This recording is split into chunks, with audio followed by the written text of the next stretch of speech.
welcome back. The government of the Republic of Namibia, in collaboration with Hyphen Hydrogen Energy, launched the Hyphen Socio-Economic Development Framework today in the Kharas region. The framework details the benefits and opportunities for Namibians through the establishment of the hydrogen industry in Namibia. For more on this, we're joined by the Presidential Economic Advisor and Namibia's Green Hydrogen Commissioner, Mr. James Mnyupe. James, good evening and thank you so much for joining us. Hi Nina, such a pleasure to always come back to the Daily Roundup. Thank you for having me.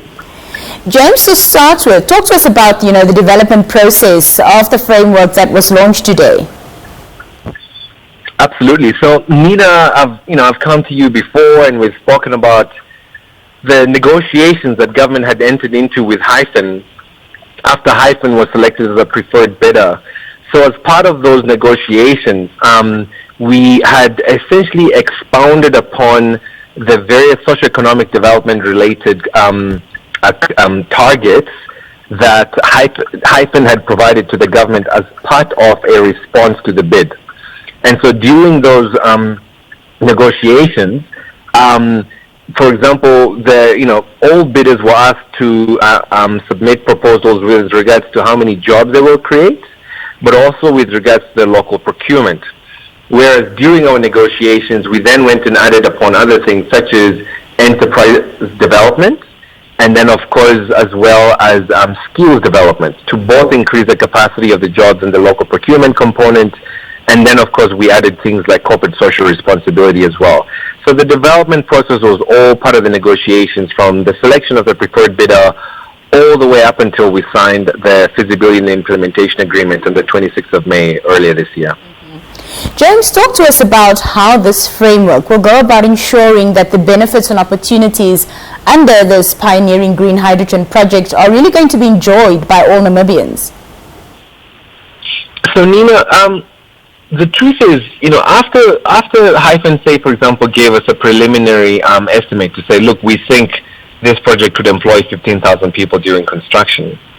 In trying to answer that question, how do we ensure that Namibians broadly benefit?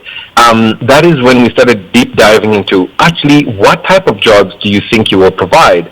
And so Hyphen then provided a potential functional skill set of all the jobs that would be required from, for example, mechanical engineers, engineers that will deal with the rotating equipment, chemical engineers, but also health and safety officers, HR and accounting, all the different skills.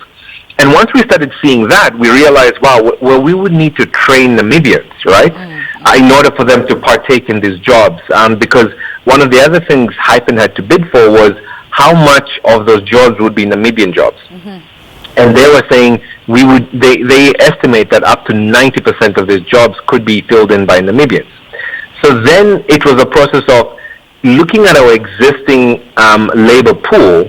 How many Namibians could actually fill those jobs that currently don't have a job or would have to be absorbed from elsewhere?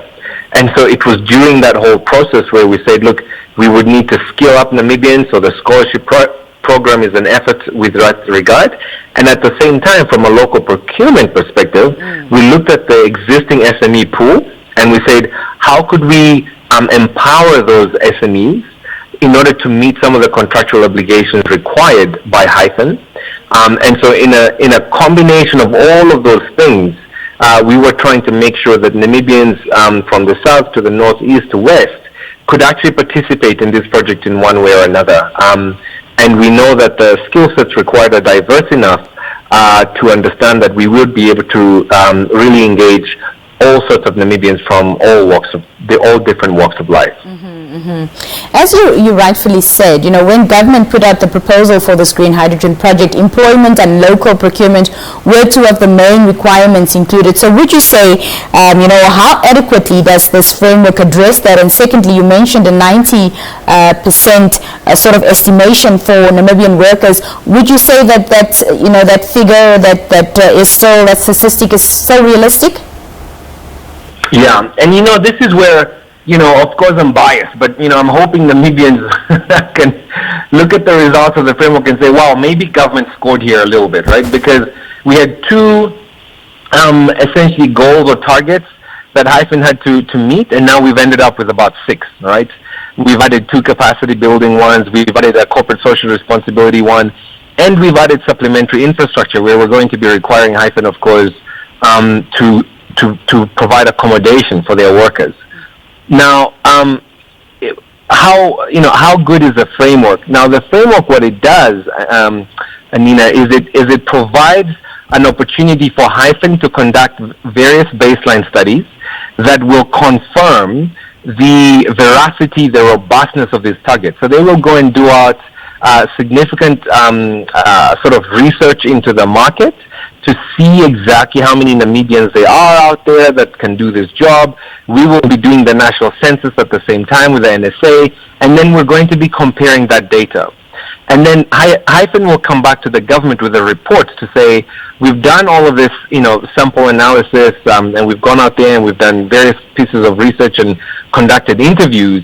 We actually think 95% of these jobs can be filled by Namibians. And, for the youth category, maybe 22% can be filled by the youth. The government will then review that report, counter-analyze it with our own experts, and then we will then establish a new set of targets, which will now become commitments.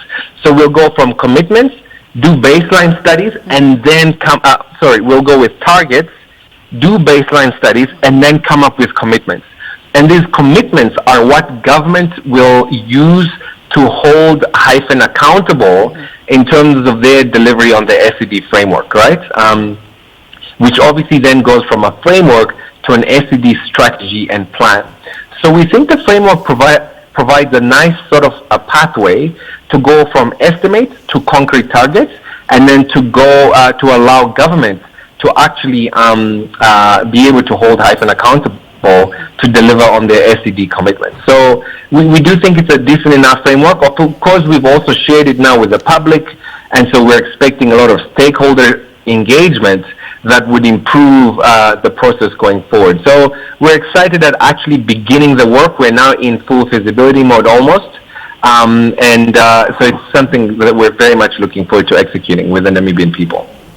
Just lastly, James, where can the public find this framework should anyone desire to study it? So the SED framework will be available on the Hyphen website on Hyphen Africa. It will also be available on government's green hydrogen website, gh2namibia.com. We've also started printing physical pamphlets, for example, both in Afrikaans and in English and potentially other vernaculars down the line. And Hyphen are going to be going around the country to visit all the 14 regions to talk about this project, and we'll be providing these booklets in person during these roadshows. So we encourage the public that are interested to go ahead and attend these roadshows in person, ask questions, and of course collect this material that will also be available in person as well. Fantastic. Mr. Mnyupe, thank you so much for your time. We appreciate you pulling over to the side of the road to speak to us this evening, and it was a pleasure having you. Nina, always for you. We will always stop anywhere on the road. Thanks so much for having us, and continue doing a great job of informing the nation. We appreciate you as well. Thank you. That was Mr. James Mnyupe speaking to us on the line there. Let's take a brief break, and we come back with some health.